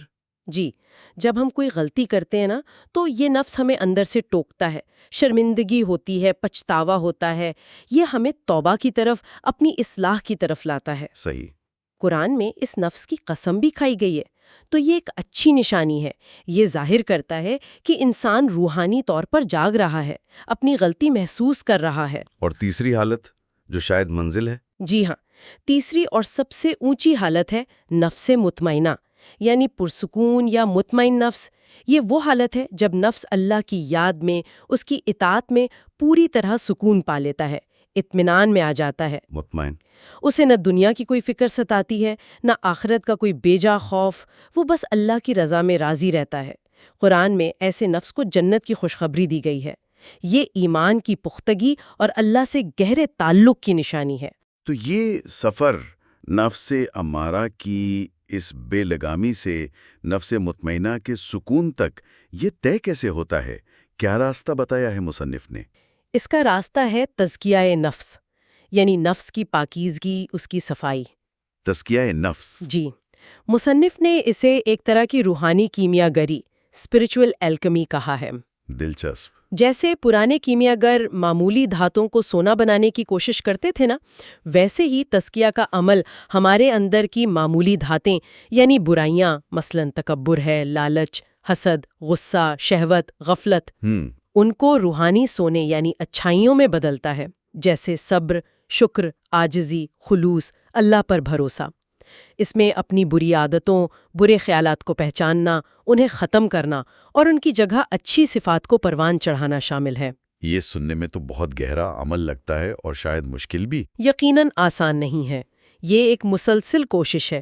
مصنف یہ بھی واضح کرتے ہیں کہ اس میں اللہ کی مدد بہت ضروری ہے۔ جی۔ قرآن بھی کہتا ہے کہ اللہ جسے چاہتا ہے پاک کرتا ہے، اور جو اللہ کی راہ میں کوشش کرتے ہیں اللہ انہیں اپنی راہیں ضرور دکھاتا ہے۔ نفس پر قابو پانے کی اہمیت بہت زیادہ ہے۔ قرآن میں آتا ہے کہ جو اپنے رب کے سامنے کھڑے ہونے سے ڈرا اور نفس کو بری خواہش سے روکا تو جنت ہی اس کا ٹھکانہ ہے۔ نبی کریم صلی اللہ علیہ وسلم کی ذمہ داریوں میں سے ایک اہم ذمہ داری بھی لوگوں کا تزکیہ کرنا تھا۔ بالکل، امام غزالی نے کتنی خوبصورت مثال دی ہے کہ دل ایک آئینے کی طرح ہے، دنیا کی محبت اور گناہوں سے اس پر گڑ جم جاتی ہے۔ تزکیہ اس آئینے کو صاف کرنے کا عمل ہے تاکہ وہ اللہ کی ہدایت کی روشنی کو ٹھیک سے دکھا سکے۔ باب میں اسلام کے 5 ستون جو بنیادی عبادات ہیں ان پر بھی کافی زور ہیں۔ یہ عبادات اس روحانی سفر میں، اس تزکیہ اور تقوی پیدا کرنے میں کیسے مدد دیتی ہیں؟ کیا یہ صرف کچھ رسومات ہیں؟ نہیں، مصنف کے مطابق یہ صرف رسومات نہیں ہے، یہ دراصل تزکیہ اور تقوی پیدا کرنے کا ایک بڑا منظم اور عملی نظام ہے۔ اچھا۔ شرط یہ ہے کہ انہیں صرف ظاہری طور پر نہ کیا جائے، بلکہ ان کی روح کو سمجھ کر خلوص نیت سے کیا جائے، تب یہ ہماری شخصیت میں گہری تبدیلی لانے والے بہت طاقتور اوزار، ٹرانسفارمیٹیو ٹولز بن جاتے ہیں۔ یہ ہمیں نفس پر قابو پانا، اللہ کو یاد رکھنا اور اچھے اخلاق اپنانا سکھاتے ہیں۔ آئیے ان پر ایک ایک کر کے تھوڑی بات کرتے ہیں۔ پہلا ستون، شہادت۔ اللہ ایک ہے اور محمد صلی اللہ علیہ وسلم اس کے رسول ہیں، اس کی گواہی۔ اس کا روحانی پہلو کیا ہے؟ شہادت یعنی یہ کہنا اور ماننا کہ لا الہ الا اللہ محمد رسول اللہ، یہ تو پورے دین کی بنیاد ہے۔ جی۔ یہ صرف زبان سے کہنا نہیں، دل سے ماننا ہے۔ یہ اقرار ہمارے دل کو کائنات کی سب سے بڑی سچائی سے جوڑ دیتا ہے۔ یہ ہمیں ہر قسم کے جھوٹے خداؤں کی غلامی سے آزاد کرتا ہے، چاہے وہ دولت ہو، شہرت، طاقت یا ہماری اپنی نفسانی خواہشات ہی کیوں نہ ہوں۔ صحیح۔ یہ ہمیں خود اعتمادی دیتا ہے، وقار دیتا ہے اور ہماری زندگی کو ایک واضح مقصد، ایک سمت دیتا ہے۔ علامہ اقبال نے کہا تھا نا، خودی کا سر نہاں لا الہ الا اللہ۔ ہماری ذات کا راز اسی توحید میں ہے۔ دوسرا ستون، صلاۃ یعنی نماز۔ دن میں 5 وقت، یہ کیسے تزکیہ کرتی ہے؟ نماز صرف چند جسمانی حرکتیں نہیں ہے، یہ ایک مکمل عبادت ہے جو ہمارے جسم، دماغ، دل اور روح سب کو اللہ کی طرف لے جاتی ہے۔ یہ ہمیں نظم و ضبط، ڈسپلن سکھاتی ہے، توجہ مرکوز کرنا، فوکس کرنا سکھاتی ہے، ہمارے اندر عاجزی پیدا کرتی ہے۔ قرآن تو صاف کہتا ہے کہ نماز بے حیائی اور برے کاموں سے روکتی ہے، جی ہاں، اور جب مسلمان مل کر جماعت سے نماز پڑھتے ہیں تو اتحاد اور بھائی چارہ بھی بڑھتا ہے۔ مصنف نے اسے عبادت کا دل کہا ہے۔ تیسرا ستون، زکوٰۃ، لازمی خیرات، اس کا تعلق تو مال سے ہے، یہ روح کو کیسے پاک کرتی ہے؟ یہ بہت اہم نکتہ ہے۔ زکوٰۃ صرف مال کو پاک نہیں کرتی، یہ دینے والے کی روح کو بھی پاک کرتی ہے۔ اچھا، لفظ زکوٰۃ کے معنی ہی پاکیزگی اور بڑھوتری ہیں۔ جب ہم اپنا مال اللہ کی راہ میں دیتے ہیں تو یہ ہمارے اندر سے لالچ، کنجوسی، مال کی بیجا محبت کو کم کرتی ہے۔ صحیح، یہ ہمارے اندر دوسروں کے لیے ہمدردی، کمپیشن اور سخاوت، جنروسٹی پیدا کرتی ہے۔ قرآن میں بھی اس شخص کی تعریف ہے جو اپنا مال دیتا ہے تاکہ پاک ہو۔ مصنف اس بات پر زور دیتے ہیں کہ زکوٰۃ دیتے ہوئے نیت خالص ہو اور لینے والے کے احترام کا خیال رکھنا بہت ضروری ہے، اس کی عزت نفس مجروح نہ ہو۔ چوتھا ستون، صوم یعنی روزہ، رمضان کے روزے، اس کا مقصد صرف بھوکا پیاسا رہنا تو نہیں ہوتا؟ بالکل نہیں، روزہ صرف کھانے پینے سے رکنا نہیں، بلکہ ہر قسم کی بری باتوں، برے کاموں سے بچنے کی کوشش کا نام ہے۔ جی، اس کا اصل مقصد ہے خود پر قابو پانا، سیلف کنٹرول، اور اپنے قوت ارادی، ول پاور کو مضبوط کرنا۔ یہ ہمیں ان لوگوں کی تکلیف کا احساس دلاتا ہے جو غریب ہیں۔ قرآن نے تو روزے کا بنیادی مقصد ہی تقویٰ کا حصول بتایا ہے۔ تقویٰ، جی، مصنف خود پر قابو پانے کی اہمیت پر بہت زور دیتے ہیں۔ آج کل کی سائیکالوجی بھی یہی کہتی ہے۔ وہ مارش میلو ٹیسٹ تھا یا روئے باؤمیسٹر کی تحقیق، جن لوگوں میں سیلف کنٹرول زیادہ ہوتا ہے وہ زندگی میں زیادہ کامیاب ہوتے ہیں۔ صحیح ہے، قوت ارادی ایک پٹھے کی طرح ہے، جتنا استعمال کریں مضبوط ہوتی ہے۔ روزہ ہمیں جسمانی خواہشات کو کنٹرول کر کے روحانی غذا حاصل کرنے کا بہترین موقع دیتا ہے۔ اور آخری ستون، حج، زندگی میں ایک بار مکہ کی زیارت، حج، جو صاحب استطاعت پر فرض ہے، یہ اسلام کے عالمی اتحاد، یونٹی، قربانی، سیکریفائس اور اللہ کے سامنے مکمل سر تسلیم خم کرنا، سبمیشن کی ایک عظیم علامت ہے۔ یہ ایک طرح سے انسان کا روحانی طور پر نیا جنم ہے۔ یہ ہمیں یاد دلاتا ہے کہ ہم سب اللہ کے بندے ہیں اور اسی کی طرف لوٹنا ہے۔ قرآن کہتا ہے حج کے سفر کے لیے بہترین زاد راہ تقویٰ ہے۔ تقویٰ، جی، حج کے تمام ارکان جیسے احرام باندھنا سب ایک جیسے لباس میں آ جاتے ہیں۔ کعبے کا طواف، عرفات میں جمع ہونا، قربانی، شیطان کو کنکریاں مارنا، ان سب میں نفس کو مٹانے، اللہ سے تعلق مضبوط کرنے، گناہوں سے پاک ہونے اور برائی سے نفرت کے گہرے علامتی معنی ہیں۔ یہ صبر سکھاتا ہے، اور آخر میں قرآن پھر یاد دلاتا ہے کہ اللہ تک قربانی کا گوشت یا خون نہیں پہنچتا، بلکہ تمہارا تقویٰ پہنچتا ہے۔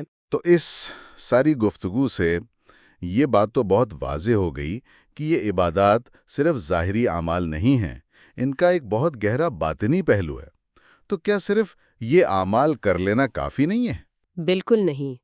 مصنف اسی نقطے پر بہت زور دیتے ہیں۔ اصل چیز اخلاص، یعنی نیت کی سچائی اور روحانی تڑپ، ایک اسپرچول زیل۔ اخلاص، جی، اگر ہم یہ عبادات صرف رسم کے طور پر، عادت کے طور پر یا لوگوں کو دکھانے کے لیے کرتے ہیں، ان کی روح کو سمجھے بغیر، صرف اللہ کی رضا کی نیت کے بغیر، تو یہ کھوکھلے کھول بن کر رہ جاتی ہیں۔ ان میں وہ طاقت نہیں رہتی کہ ہمارے اندر حقیقی تقویٰ پیدا کریں اور ہماری زندگیوں میں کوئی مثبت تبدیلی لائیں۔ علامہ اقبال نے اپنے شکوے میں اسی طرف اشارہ کیا تھا نا، کہ مسلمانوں میں نماز، روزہ، قربانی، حج سب کچھ ظاہری طور پر تو ہے، لیکن ان اعمال کی روح کہیں کھو گئی ہے۔ تو اس سب کا خلاصہ کیا ہے؟ اس باب سے ہمیں کیا مرکزی پیغام ملتا ہے؟ کلیدی پیغام یہی ہے کہ اسلام میں روحانیت کوئی دنیا سے کٹ کر جنگلوں میں نکل جانا نہیں ہے، بلکہ یہ دنیا میں رہتے ہوئے اللہ کا شعور یعنی تقویٰ کے ساتھ ایک فعال، ایک ایکٹیو اور زندگی بھر جاری رہنے والا سفر ہے۔ ٹھیک، اس میں خود کو پہچاننا یعنی نفس کو سمجھنا، پھر تزکیہ نفس یعنی اپنی اندرونی صفائی کرنا، اور عبادات کو، اسلام کے ستونوں کو خلوص اور سمجھ بوجھ کے ساتھ ادا کرنا شامل ہے۔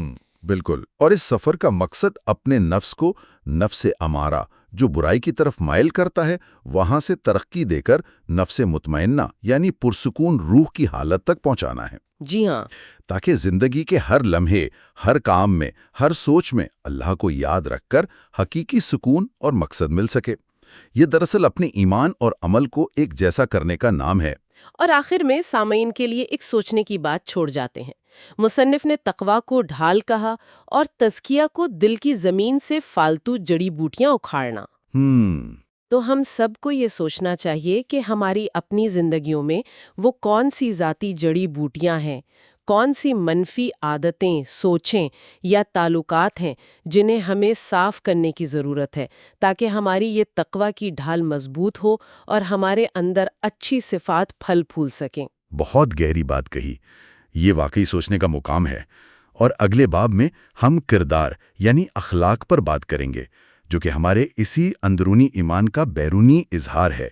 دیکھیں گے کہ اچھے اخلاق کس طرح فرد اور معاشرے کو بناتے ہیں اور ایک کامیاب زندگی کی بنیاد کیسے بنتے ہیں۔ خوش آمدید۔ آج ہم ایک بہت ہی اہم موضوع پر بات کر رہے ہیں، کردار یعنی اخلاق۔ جی بالکل۔ یہ صرف آپ کہہ لیں ظاہری برتاؤ نہیں ہے، بلکہ یہ ہمارے ایمان اور روحانیت کا ایک طرح سے عملی عکس ہے۔ بالکل درست کہا آپ نے۔ اصل میں کردار وہ اندرونی کیا کہتے ہیں اخلاقی کمپس ہے جو ہمارے ہر فیصلے، ہر عمل کی سمت طے کرتا ہے۔ صحیح۔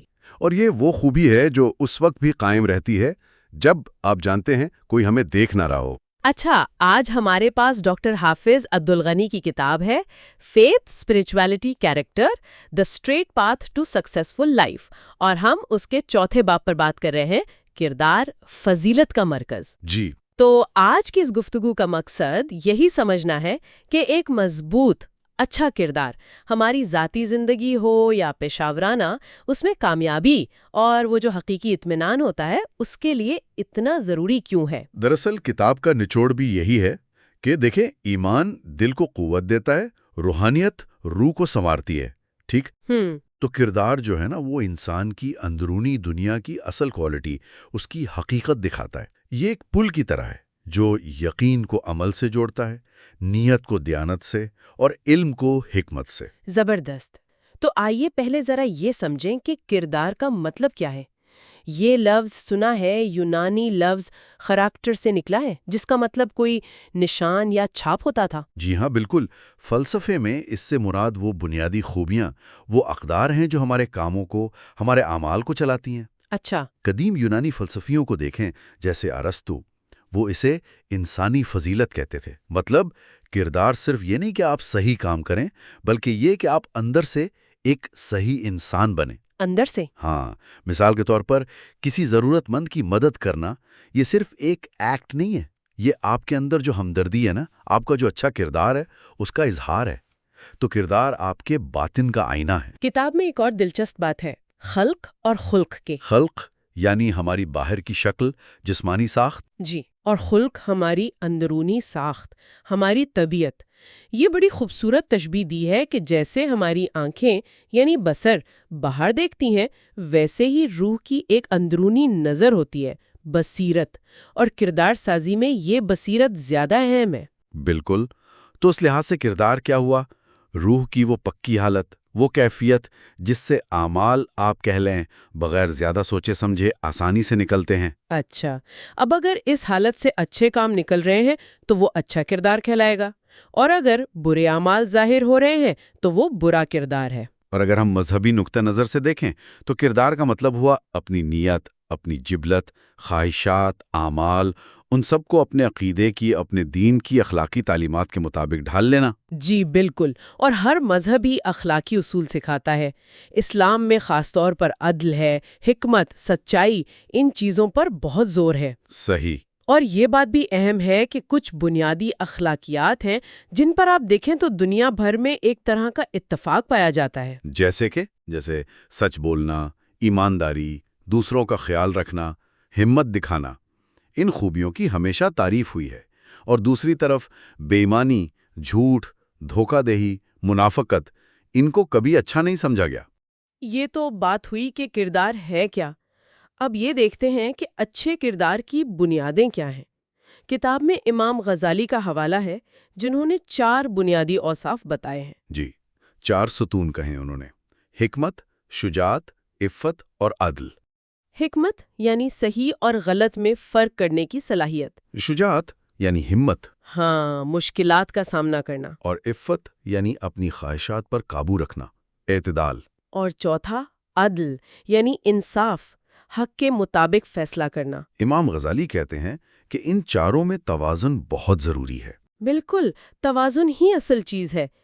وہ مثال دیتے ہیں کہ جیسے چہرے کی خوبصورتی سارے اعضاء کے متناسب ہونے سے ہے، ویسے ہی کردار کی خوبصورتی ان چاروں اوصاف کے صحیح توازن پر ہے۔ اور اگر یہ توازن بگڑ جائے تو پھر خرابیاں پیدا ہوتی ہیں۔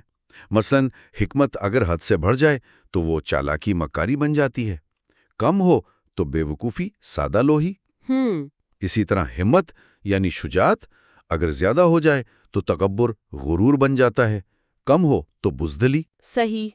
عفت یا اعتدال کا توازن بگڑے تو یا تو انسان لالچی ہو جاتا ہے یا بالکل ہی بے حس کنجوس۔ اور انصاف میں زیادتی ہو تو وہ سختی بن جاتی ہے، اور کمی ہو تو ظلم۔ کتاب میں یہ نکتہ بھی ہے کہ ان چاروں اوصاف کا کامل توازن، اس کی بہترین مثال ہمارے پیارے نبی حضرت محمد صلی اللہ علیہ وسلم کی زندگی ہے۔ بلا شبہ۔ قرآن پاک خود گواہی دیتا ہے، وَإِنَّكَ لَعَلَىٰ خُلُقٍ عَظِيمٍ، کہ بے شک آپ اخلاق کے سب سے بلند مرتبے پر ہیں۔ اور حضرت عائشہ رضی اللہ عنہا کا وہ مشہور قول، کَانَ خُلُقُهُ الْقُرْآنُ، کہ آپ صلی اللہ علیہ وسلم کا اخلاق چلتا پھرتا قرآن تھا۔ آپ صلی اللہ علیہ وسلم کی زندگی اسوہ حسنہ، وہ ہمارے لیے کردار سازی کا بہترین نمونہ ہے۔ تو قرآن و سنت کی تعلیمات ہمیں اصل میں یہی سکھاتی ہیں کہ ایسا مضبوط اعلیٰ کردار کیسے اپنایا جائے۔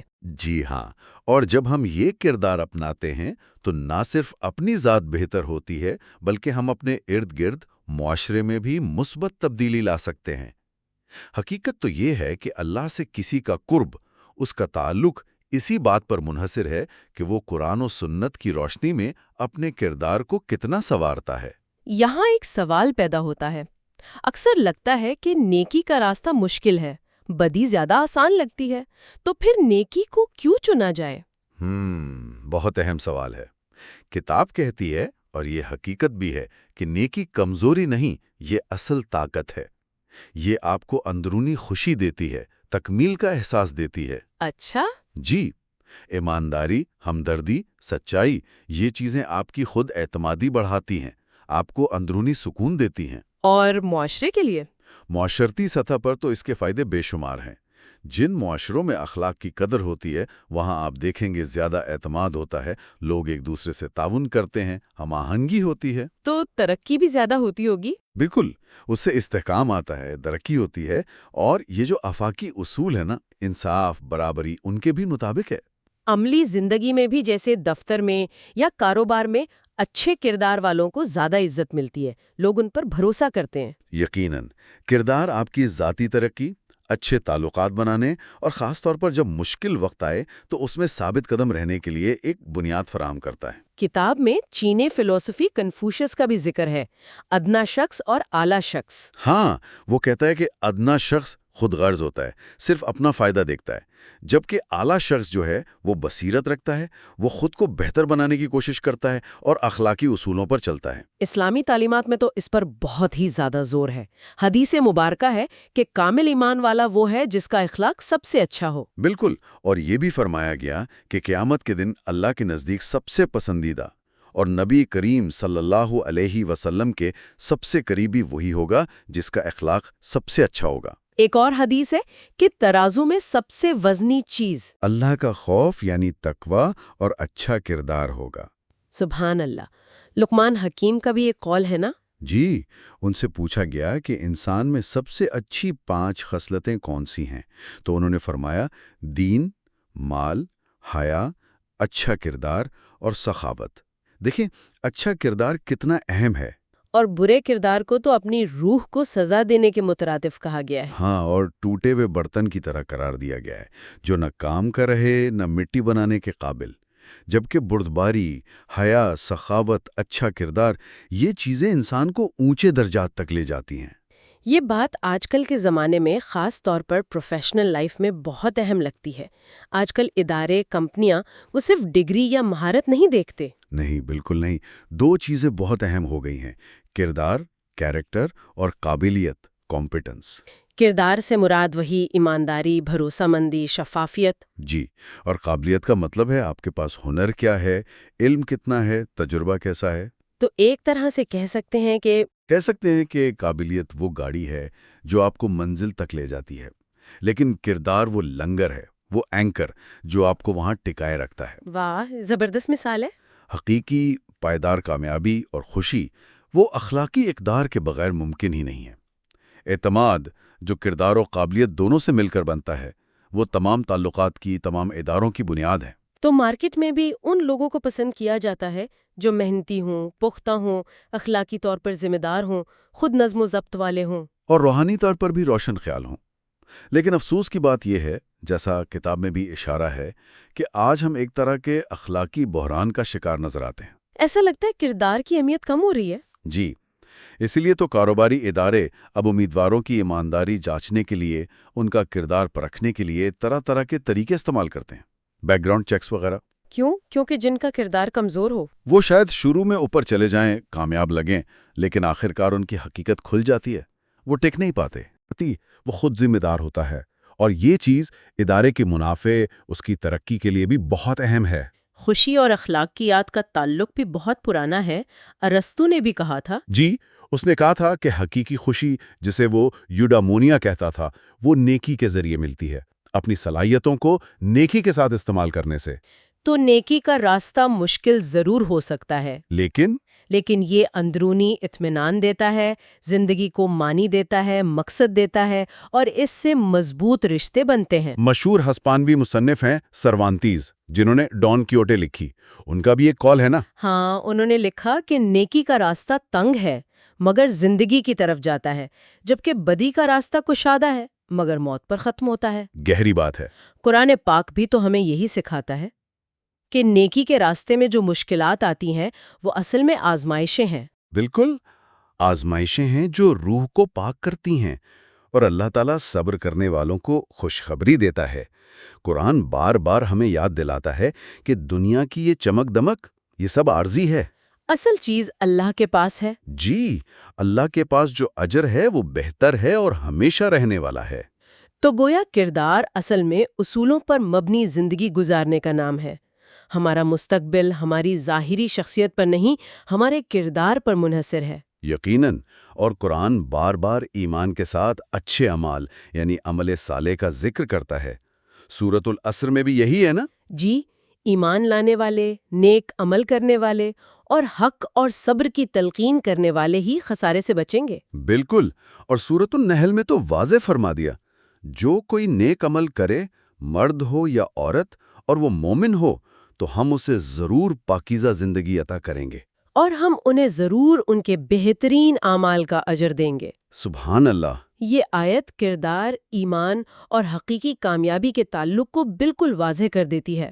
یہ سب جاننے کے بعد اب اہم سوال یہ ہے کہ کردار بنایا کیسے جائے؟ کیا یہ ممکن ہے کہ کوئی اپنا کردار بہتر کر لے؟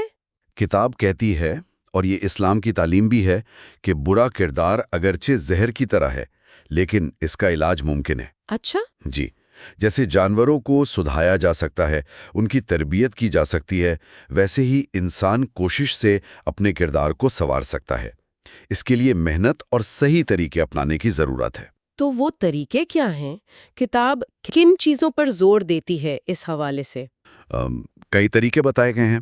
ایک تو یہ کہ اچھے لوگوں کو، نیک لوگوں کو اپنا رول ماڈل بنایا جائے، ان کی زندگیوں سے سیکھا جائے۔ پھر مذہبی اور اخلاقی تعلیمات پر عمل کرنا، خود آگاہی پیدا کرنا، یعنی اپنی عادتوں، اپنی کمزوریوں کا جائزہ لینا، انہیں سمجھنا، یعنی سیلف ریفلیکشن۔ بالکل۔ پھر علم حاصل کرنا، خدمت خلق جیسے کاموں میں حصہ لینا، اس سے دل میں ہمدردی پیدا ہوتی ہے۔ مشکلات کا سامنا کر کے خود میں لچک پیدا کرنا، اچھے نیک دوستوں کی صحبت اختیار کرنا۔ یہ سب بہت اہم ہے۔ لیکن ان سب سے بڑھ کر جو چیز ہے وہ ہے اندرونی تحریک، اندر کی خواہش کہ میں نے بہتر بننا ہے، ارادہ۔ اور اسلام کردار سازی کا کیا طریقہ بتاتا ہے؟ کیا کوئی خاص اپروچ ہے؟ اسلام ایک بہت جامع، ایک اندر سے باہر یعنی ان سائڈ آؤٹ اپروچ پیش کرتا ہے۔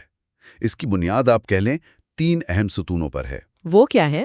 پہلا اور سب سے اہم، نبی کریم صلی اللہ علیہ وآلہ وسلم کا اسوہ حسنہ کی پیروی کرنا۔ آپ صلی اللہ علیہ وآلہ وسلم کی زندگی ہمارے لیے ہر اچھی صفت کا عملی نمونہ ہے۔ حکمت، ہمت، انصاف، رحم دلی، ایمانداری، صبر، سب کچھ۔ قرآن نے بھی انہیں بہترین نمونہ قرار دیا ہے۔ جی، سورۃ الاحزاب میں۔ تو پہلا قدم ان کی زندگی سے سیکھنا اور اسے اپنانے کی کوشش کرنا ہے۔ اور دوسرا ستون؟ دوسرا ہے تزکیہ نفس، یعنی خود کو پاک کرنا، اپنی منفی خواہشات، اپنا غصہ، تکبر، انا، ان چیزوں پر قابو پانا۔ یہ تو مشکل کام ہے۔ مشکل ہے لیکن ناممکن نہیں۔ اس کے لیے خود احتسابی کی ضرورت ہے، نظم و ضبط کی، اللہ سے تعلق مضبوط کرنے کی اور اس کے فضل کی۔ قرآن کہتا ہے کہ اللہ جسے چاہتا ہے پاک کرتا ہے۔ اور تیسرا ستون؟ تیسرا ہے ایمان اور نیک اعمال سے حقیقی محبت پیدا کرنا، یعنی نیکی اس لیے نہیں کرنی کہ مجبوری ہے یا بوجھ ہے، بلکہ اس لیے کہ دل کو اس میں خوشی ملتی ہے، رغبت ہوتی ہے۔ اچھا، یہ دلچسپ نکتہ ہے۔ جی، قرآن میں آپ دیکھیں ایمان اور عمل صالح کا ذکر ہمیشہ ساتھ ساتھ آتا ہے۔ جب عبادت کرنا اور گناہوں سے بچنا آپ کی فطرت بن جائے، آپ کو اس میں سکون ملنے لگے، تب سمجھیں کردار پختہ ہو رہا ہے۔ اور ان سب کی بنیاد کیا ہے؟ وہ کون سی چیز ہے جو ان تینوں کو ممکن بناتی ہے؟ ان سب کی بنیاد ہے تقوی، یعنی دل میں اللہ کا احساس، یہ شعور کہ وہ ہر وقت ہر جگہ مجھے دیکھ رہا ہے۔ صحیح۔ جو شخص متقی ہوتا ہے، اللہ سے ڈرتا ہے، وہ تنہائی میں بھی گناہ سے بچنے کی کوشش کرتا ہے۔ حدیث میں بھی ہے نا کہ نیکی اچھا کردار ہے اور گناہ وہ ہے جو تمہارے دل میں کھٹکے اور تمہیں ناپسند ہو کہ لوگ اسے جانیں۔ تو دل کی پاکیزگی اور اللہ کا خوف یہی مضبوط کردار کی اصل جڑیں ہیں۔ بالکل، تقوی ہی وہ بنیاد ہے جس پر کردار کی عمارت کھڑی ہوتی ہے۔ کتاب میں کچھ بنیادی اسلامی اقدار کا بھی ذکر ہے جو کردار سازی میں مددگار ہوتے ہیں، ان کا بھی تھوڑا تذکرہ ہو جائے۔ جی ہاں، قرآن و حدیث ہمیں بہت سی کلیدی اقدار سکھاتے ہیں۔ چند اہم مثالیں اگر دیکھیں تو ایک تو انصاف اور عدل۔ قرآن کہتا ہے انصاف پر قائم رہو، چاہے گواہی اپنے یا والدین یا رشتہ داروں کے خلاف ہی کیوں نہ جائے۔ یہ بہت اونچا معیار ہے۔ بالکل۔ پھر ہے سچائی، ہر حال میں سچ بولنا، جھوٹ سے بچنا۔ پھر صبر، مشکلات میں، آزمائشوں میں ہمت نہ ہارنا، ثابت قدم رہنا۔ پاک دامنی اور حیا، خاص طور پر اپنی نظروں کی حفاظت کرنا اور شرم و حیا کو قائم رکھنا۔ اور خیرات یعنی صدقہ و سخاوت، اپنی پاک کمائی میں سے ضرورت مندوں پر خرچ کرنا۔ یہ اقدار صرف فرد کے لیے نہیں بلکہ پورے معاشرے کے لیے اہم ہیں۔ یقیناً یہ صرف ذاتی زندگی کو نہیں سنوارتے بلکہ معاشرے میں بھلائی پھیلانے اور برائی کو روکنے کا ذریعہ بنتے ہیں۔ ان پر عمل کرنے میں ہی اصل کامیابی ہے۔ علامہ اقبال کا وہ شعر یاد آ رہا ہے، سبق پھر پڑھ صداقت کا، عدالت کا، شجاعت کا، لیا جائے گا تجھ سے کام دنیا کی امامت کا۔ کیا خوب کہا ہے۔ یہ کردار ہی ہے جو قوموں کو امامت کے قابل بناتا ہے۔ وہ ایک چھوٹی سی کہانی بھی ہے نا، کون سی؟ کہ خدا نے ایک شخص سے کہا تمہارا کام ہے کہ ایک بہتر دنیا بناؤ۔ وہ شخص پریشان ہو گیا کہ میں اکیلا اتنی بڑی دنیا کو کیسے بہتر بنا سکتا ہوں؟ تو خدا نے جواب دیا پہلے خود کو ایک بہتر انسان بناؤ۔ واہ، یعنی تبدیلی اپنی ذات سے شروع ہوتی ہے۔ جی، کردار سازی اپنی ذات سے شروع ہوتی ہے اور پھر اس کا اثر باہر پھیلتا ہے۔ تو آج کی اس ساری گفتگو کا، اس گہری کھوج کا خلاصہ یہ ہوا کہ ایمان، روحانیت اور کردار، یہ تینوں ایک دوسرے سے جڑے ہوئے ہیں، لازم و ملزوم ہے۔ اور یہ حقیقی کامیابی اور اطمینان کے لیے بنیاد ہے، چاہے وہ ذاتی زندگی ہو، پروفیشنل لائف ہو یا معاشرتی زندگی۔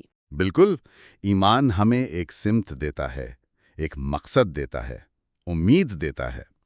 روحانیت جو تزکیہ اور تقوی سے حاصل ہوتی ہے، وہ ہمیں اللہ سے جوڑتی ہے، ہمیں اندرونی طور پر پرسکون، باشعور اور ہمدرد بناتی ہیں۔ اور کردار؟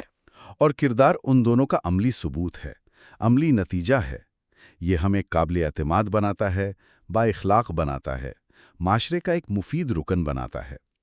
یہ تینوں مل کر ہی اصل میں وہ صراط مستقیم، وہ سیدھا راستہ بناتے ہیں جس کی ہم دعا کرتے ہیں۔ اور یہی اصول ہیں جو ہمیں کام کی جگہ پر ایماندار رہنما بناتے ہیں، ہمارے ذاتی تعلقات کو مضبوط کرتے ہیں اور ہمیں معاشرے میں ایک مثبت کردار ادا کرنے کے قابل بناتے ہیں۔ بالکل، آخر میں کتاب کے اختتام سے ہی ایک نقطہ جو سوچنے پر مجبور کرتا ہے۔